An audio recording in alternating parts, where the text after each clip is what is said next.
And good afternoon from Allen Fieldhouse. Stan Lucero with you on our YouTube page, 580 Sports Talk, also Facebook Live on 580 WIBW, and our Twitter account as well, 580 Sports Talk, following a Kansas victory this afternoon against the Oklahoma Sooners. Third-ranked KU defeats ninth-ranked Oklahoma 78-66, a game that KU largely controlled in the second 20 minutes. It was a win that KU certainly needed coming off of that dispiriting and shocking loss in Orlando Wednesday night against UCF, and a strong bounce-back performance in which KU rode the backs of their leaders to another league victory. And Oklahoma drops their second in a row in league play after they had started 10-0. They are now 3-3 since 1-2 in conference play. KU's 14-2, 2-1 in the Big 12. Now let's talk about it. It was a game about tone setters, and KU had two different ones in the first half and the second half. The first half was all about KJ Adams. He brought the juice early and often, had 15 points and 8 boards in the first half alone. Second chances, scoring on drives, creating offensive rebounds. He was everywhere. He was the spark that really lit the fire for Kansas in the first 20 minutes of basketball. Didn't score in the second half, but an outstanding first 20 minutes of the night for KJ. Ended up finishing with a double-double, 15 points and 10 rebounds. It was a super first half for him, and he really got the energy going. KU jumped out to a 9-point lead. OU reeled him back in a little bit, started getting downhill, getting to the rim, scoring at the rim, getting some easy hoops. And they were able to take a lead. About 6.5 minutes left in the first half. Two teams were trading buckets after that, and it ended up being a 1-point KU lead going into the locker room. Good game, evenly matched first 20 minutes, as you'd expect in a league game. The other factor in the first half that was impressive to me was Johnny Furphy, and I'm going to talk more about Furphy here in a second, but Furphy got his first career start, and while the numbers aren't going to impress you, the effort, the energy was exactly what KU needed, and you could tell Bill Self was fired up to see the Aussie freshman play well in his first career start. I'll expand on that point a little bit more later. First, the second half, I mentioned KJ Adams was a catalyst in the first half. In the second half, it was Kevin McCullough, who really took matters into his own hands when KU was having trouble scoring. McCullough had a mismatch, bullied his way to the basket, got to the free throw line. He was 8 of 9 from the charity stripe in the second half alone, had 15 of his 21 in the second half. It wasn't a great shooting night for Kevin, only 1 of 5 from deep.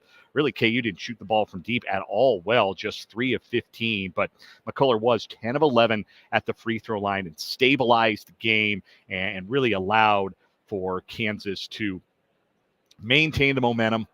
He was the main factor in what was a 13-5 KU run. The game was close. Oklahoma took a lead. KU went on a 6-0 run, jumped out in front, turned out for good. But with the game tight, they went on a 13-5 run, and McCullough had 8 of those 13 points that gave them a double-digit lead for the first time, and Oklahoma never got closer than 7 the rest of the way. So it was McCullough who struggled through the first half, didn't really get his offense going in the first half, who really took command of the game, took command of the offense, and was huge in the second half. Oklahoma really didn't have much of an answer for him, and he played a really good second half.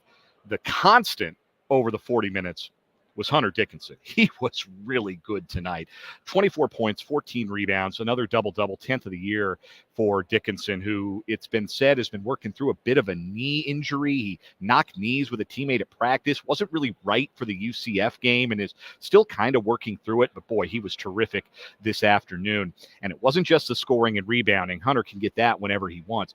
He blocked 5 shots in this game. That ties a career high for Dickinson, certainly the highest number he's had as a Jayhawk. And when he started being more of a presence around the rim, that took Oklahoma away from what had made them successful offensively in the first 20 minutes, being able to get downhill with their guards, Otega Owe, Milos Uzan, and Javian McCollum. Those 3 found in the second half that they weren't able to get to the rim as readily as they were in the first 20 minutes. That meant that OU was settling for threes a lot more often.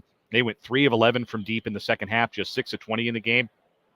And they shot just 32% in the second half, compared to in the first half, shooting 48%. So the defense ratcheted up in the second half, and a big part of that was the effort of Hunter Dickinson. If he can be that kind of defensive presence, he doesn't need to be like prime Udoka Azubuike as a rim protector, but he showed today that he's got what it takes to shut off the lane, to be a presence, to alter shots, and that's what KU really needs from him on the defensive end, because he's going to be excellent on the offensive end pretty much every single night. There's not really anybody who can do much with him. Oklahoma really didn't have anybody who could guard him. And anytime Dickinson got a one-on-one and wanted to score, pretty much, he scored. He was terrific for all 40 minutes. And KU, obviously, we've talked about their depth at length this season. They're not good enough to win games where their best players don't play well.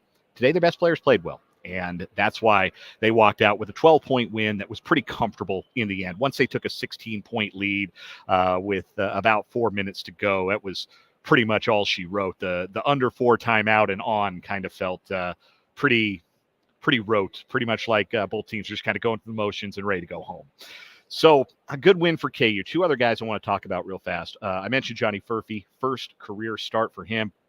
And again, the numbers aren't going to jump off the page at you. Furphy in the contest, 7 points on 3 of 8 shooting. He was 1 of 4 from 3. He had 3 rebounds. He had to play through some foul trouble, so he only played 19 minutes.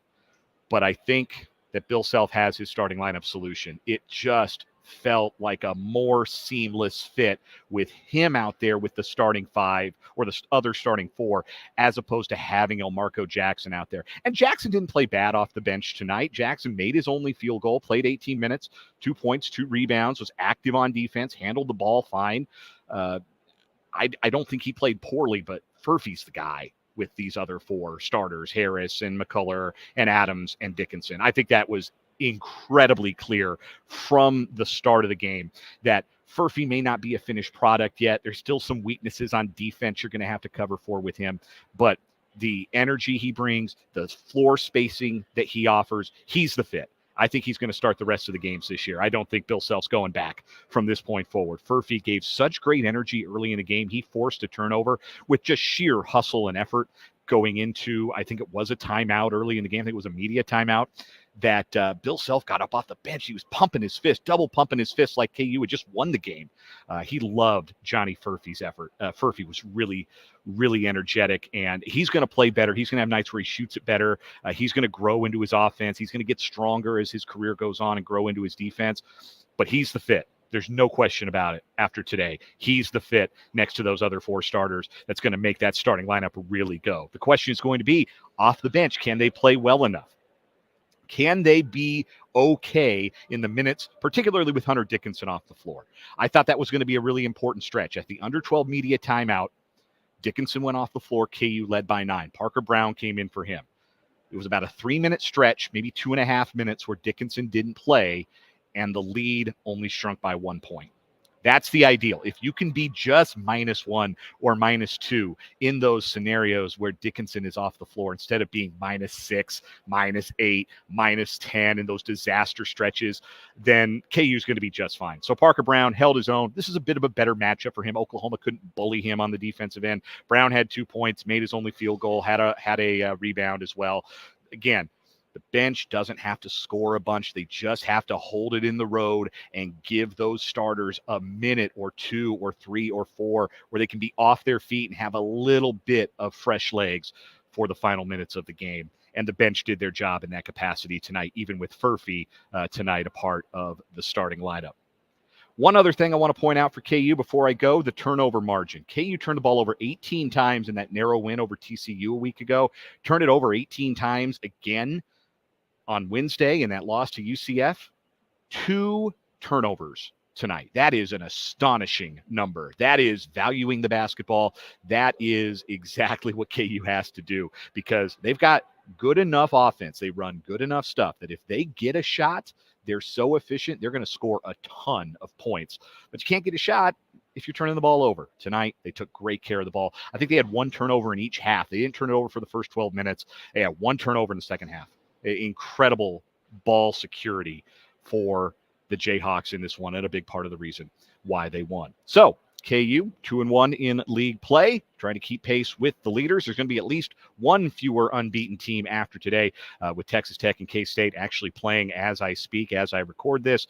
And of course, all eyes are on the Kansas City Chiefs tonight. We'll have a reaction video for the Chiefs-Dolphins wild card round playoff game later on tonight here. Same place, same Twitter handle, same YouTube page, same Facebook Live. You can join us. Myself and Brendan Wrzinski will be on that post-game reaction video later tonight. But that's a wrap for this one from Allen Fieldhouse. Again, Kansas beats Oklahoma 78-66. We'll talk about it more on Monday's edition of 580 Sports Talk from 2 to 6 Central on 580 WIBW, FM 104.9, and 580WIBW.com, and this same YouTube page, this same Twitter handle. We appreciate you watching and hanging out this afternoon.